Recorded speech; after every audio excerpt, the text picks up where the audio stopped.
Good morning, everybody, or whatever time it is where you are. This is Hypnotica with Chantelle and Melissa.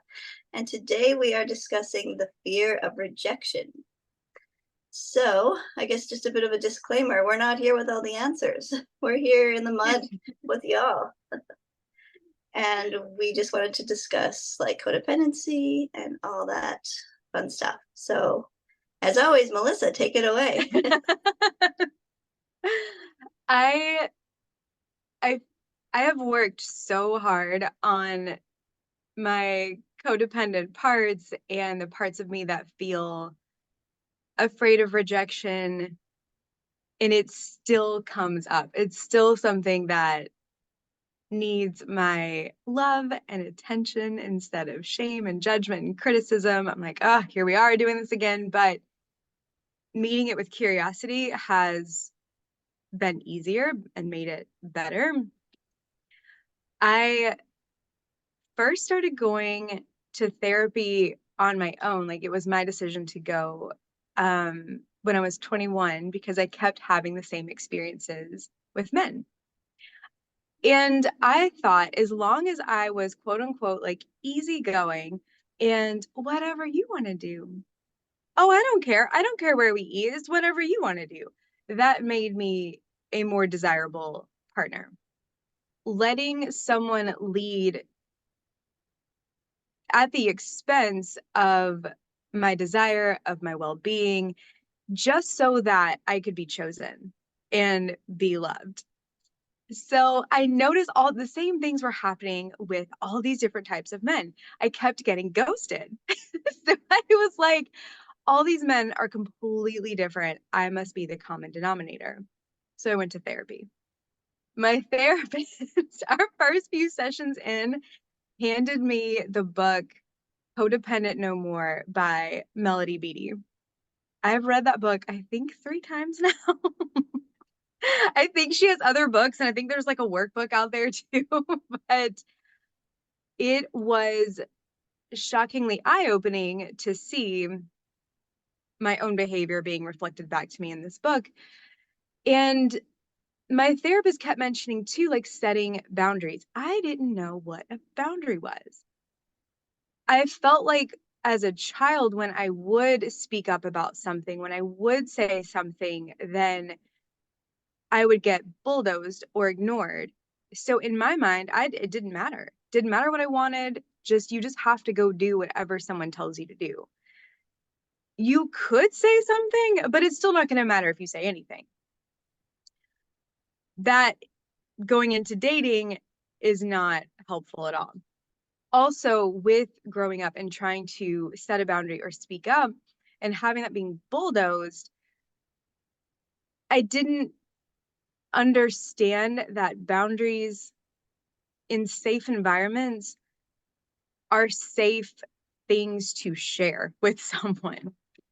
So, because I would feel rejected, I would be punished, I would be yelled at. So, I didn't want to experience any of that when I was having feelings for someone, when I was having romantic feelings for someone. I'm like, oh my gosh, if I speak up and I say what I need, he's going to leave. Sometimes that happened. So then when it happens, it's like confirming in my brain that, like, see, you can't get love. You can't get what you want. Over the course of 2 decades, what I have now learned is that if I'm the one not speaking up, if I can't hold myself, if I can't be here for myself, like no one's going to do it for me. If I set a boundary and someone doesn't like it, that's not really my problem. That's a boundary they have. That's something they want, they need. And it has nothing to do with me because I was taking everything so personally. I still do. I try very hard to not do that, but I still struggle with taking things personally. But what no one shared with me, and what I've been learning for the past couple of years, is that my desire, my boundaries are what keeps me safe, and the other person and their boundaries is what keeps them safe. And when it matches up and we are in alignment with each other, then we create the safe space to play within. instead of just being like, oh, whatever you want. If I come to you and say just like, oh, whatever all the time, you're not going to know what to do or what's going to be upsetting or not upsetting. You just have no idea, which makes you feel unsafe because you're like, I don't know, like, you know? So with setting boundaries, I've still had to deal with the parts of me that are terrified of rejection. It's like when I set a boundary, that fear of rejection usually comes up. I'm like, oh my God, they're going to leave. Oh my God, I'm a terrible person. Oh my God, I shouldn't have said this. I shouldn't have done that. But those boundaries at the end of the day keep me safe and also keep me happy. Because if I'm bulldozing my own boundaries or if I'm not speaking up about them and allowing that other person to give me their boundaries and their feedback, I over time become emotionally drained and burned out within the relationship. And then I start acting out in ways that are not conducive to having a loving dynamic or solid communication. So it's not the easiest thing, but it's totally worth it. And if you don't know what you want and you don't know what you need, look at what you don't want or things that turn you off. And that will point you in the direction of where you want to be and where to go. Yes, wow. You said it all. I don't think there's anything left for me to say. That's awesome. Well, yeah, I could completely relate. And I feel like it's all about balance too, because like we do need other people. It's not like we can just go through this life by ourselves. Um, like everybody needs friends and like but I think it really has to do with sovereignty. I don't know what other word to use, but basically that I have responsibility for my feelings and I get to choose what I want. Like I'm allowed to choose what I want. And not only like the message we got as kids was it wasn't safe to do that, but I feel like that's really as an adult the only way to be safe, like you said, is Mhm. to state what we want. And Yes. it's like, yeah, I feel like some parts of us are kind of in conflict sometimes. Um, like the part of us that wants our way or wants to be happy overall, that part gets upset if, we're always doing what someone else wants to do, and then we can act out passive aggressively. And like, that's not healthy communication to like, you know, and reframing conflict really helped me um, because like it used to be conflict equals unsafe, you know? Mhm. But I had it reframed to me that conflict is the birthplace of creativity. So, and I really, really like that. It's like something new can be born. Like, um, it's not necessarily that, it means I'm right and you're wrong, or like there's a victim and a villain, or, like it doesn't have to necessarily mean that. It can mean that there's two people communicating in a healthy way to create something new. And Mhm. I've, growing up, we think that everybody else is like us and sees the world the way we do, but it's so not the case, I found. Um, like because I take things so literally and seriously, when I say something, it's because I've thought it out and I mean it. But some people, and I'm not saying they're wrong, they just have a different personality. They like to push the boundary, like no matter what it is, like whatever you bring to them, they're going to be like, but what about this? Or actually, I want this instead, because they enjoy the back and forth. They enjoy that creation process of the conflict, right? To them, it Mhm. doesn't mean it's unsafe. To them, it's exciting. And it can be if I reframe conflict to be like that, right? Like it's if the person isn't going to bite my head off and, like blame me for stuff, or, the whatever my childhood part is telling me is going to happen, like it could be okay. Like we could go back and forth and compromise, or they might really like my idea once they actually understand my idea. And that was their way of wanting to understand it. They just didn't have the words, like sometimes it's like we speak different languages, like not really, but because our words are meaning different things, or even our tone can mean different things. Mm-hmm. So like getting clarity on what the other person means, super important. Absolutely. Yes. I I get so triggered when someone, like, gently or not gently, challenges my boundaries. Like that type of personality, I almost like can't be with that type of human. But again, I don't think that that's like bad or wrong, and I don't think your experience is bad or wrong. It's just like, and maybe that's like a boundary for me where I'm like, I can't be with someone who's gonna push back like that. Like, Or even just push buttons on purpose to see what, to get a reaction, right? Like, and but that's second like that. that. I feel like that's like part of people's personality and human design. Like not everybody's, but particular Hmm. people. Yes. And it's like they don't mean any harm. It's just like that's just their personality.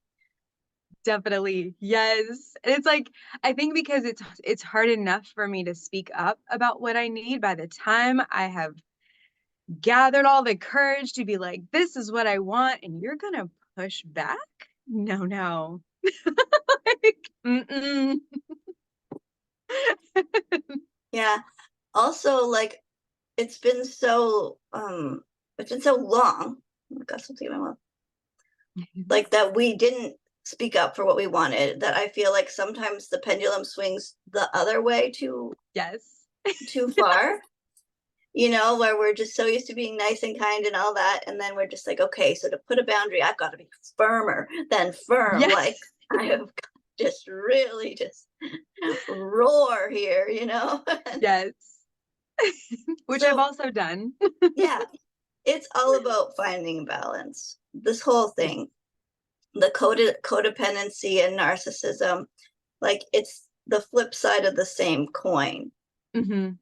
I was studying about it this week, and it's like each one on like the very far sides of the spectrum doesn't really have a clear sense of self, and is very afraid of rejection. Hmm. They just Yes. go about things in a different way. Hmm. Like they don't really know. The severe codependent and the severe narcissist has no consciousness or idea of how to actually relate to other people, because they're so focused on themselves and how they can be safe and happy, so Hmm. so it really is all about like striving for balance versus striving for perfection. Like I don't feel Yes. like there is any perfection out there. like No. like I used to think there was, but I really don't think that anymore. I think it's more of an awareness of yourself, awareness of your parts, awareness of Hmm. um, you know, like okay, like Brene Brown was talking about, saying yes too many times, and she was asked to like make cookies for the PTA meeting or whatever, and then she got like really grumbly, and like she had some kind of timer or ring that she twisted before she would say automatically yes. Like she would Hmm. like count to 5 or whatever, so that she could actually have that space to figure out, do I actually want to say yes, or is this just that childhood part of me that wants to be safe that's saying yes and wants everyone to like me? Absolutely. Yes. Yes. Because, yeah, when I feel like, in my experience, when I'm having to say no, especially if it's something very simple, something I could technically do, the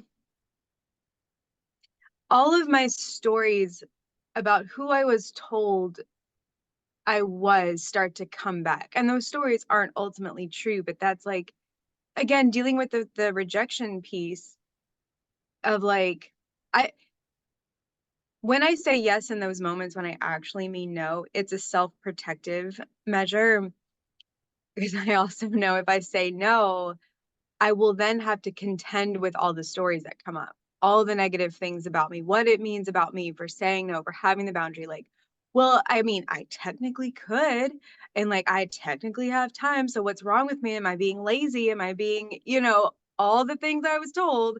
Um, when really it's either I don't want to, I don't actually have the emotional space for it, the time for it. It doesn't mean literally anything. Um, and sometimes it's like having to choose between, okay, am I going to deal with the stories or am I going to deal with the person?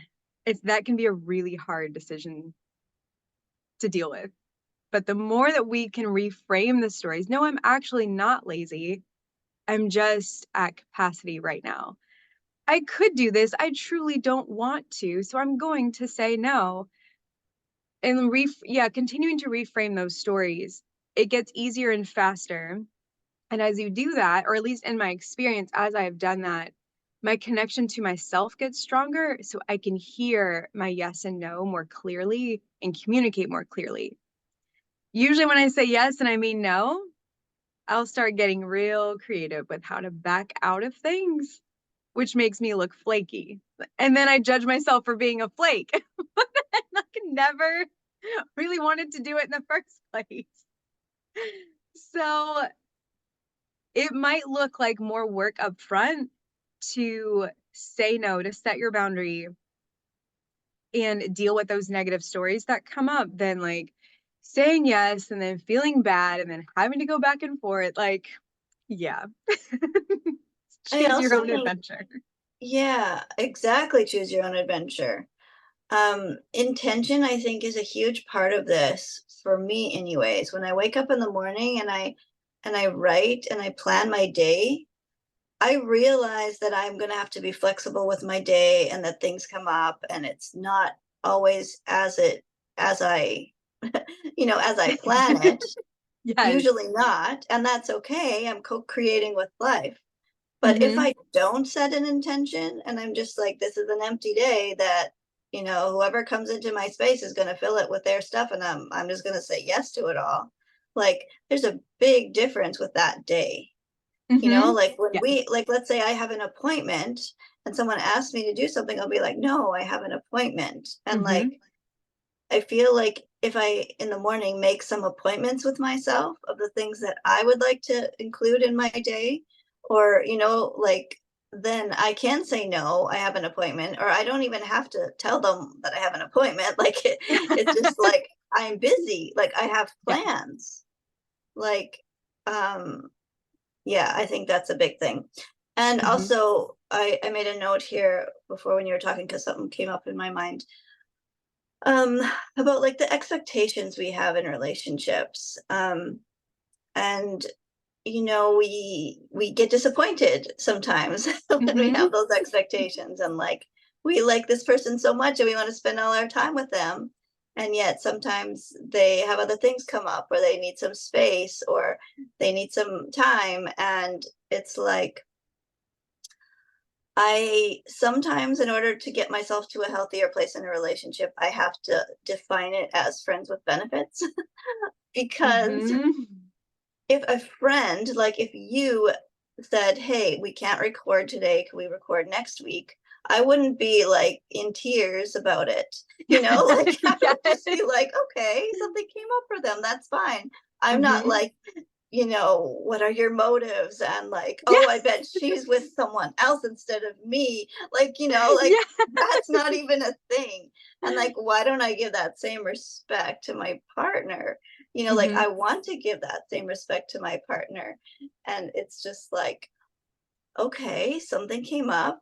It's okay to be disappointed because I like this person so much. I want to spend every single second, like,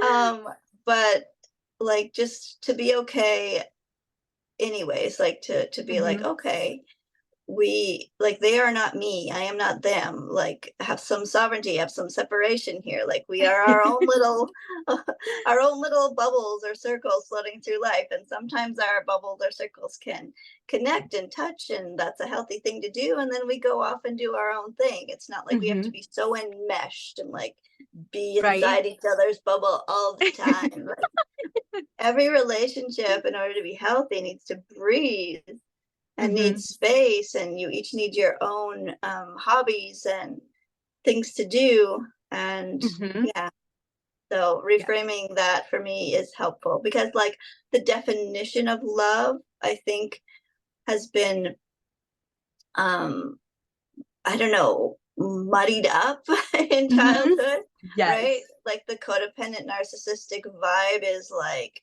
I need you for my happiness, you need me for your Mm-hmm. happiness. I need to make you happy, you need to make me happy. Like Yes. it's very enmeshed and not healthy. And so, in order to sort of move out of that, the definition of love needs to not be like to be needed, Mm-hmm. or to need someone. The definition of love is very different. It's like more of Mm-hmm. an appreciation instead of an expectation, you Mm-hmm. know? And Yes. it's like it's a very open, allowing, accepting, like, yeah, you can have your life over there and I'll have my life over here. And then sometimes, if the stars align, then we can come together. Mm-hmm. Yeah. I have had the same expectations of love for sure. Of like, I need to make you happy and you need to make me happy. Otherwise, it's not going to work. And now, and yeah, the same thing with approaching relationships as like, yeah, more of the friends with benefits lens for sure. Because I wouldn't treat a friend that way. But my partners, they're in a different category. And I'm like, how do we not do that? The partner is a human being, just like my friends. They're just people. So yeah, it's sometimes having to reframe that as well. And another thing, like, I feel like a lot of men want to be the hero and Hmm. want to, fulfill our wishes and do what we want. Like, they really do want to know our desires. And I feel like the more we can communicate those desires, the more that we can co-create. Like, the more that they're just like, okay, so this is the container that she said she wants to work within these, and I could do that. This one book I'm thinking of now, Giving and Receiving, The Art of Giving and Receiving, The Wheel of Consent.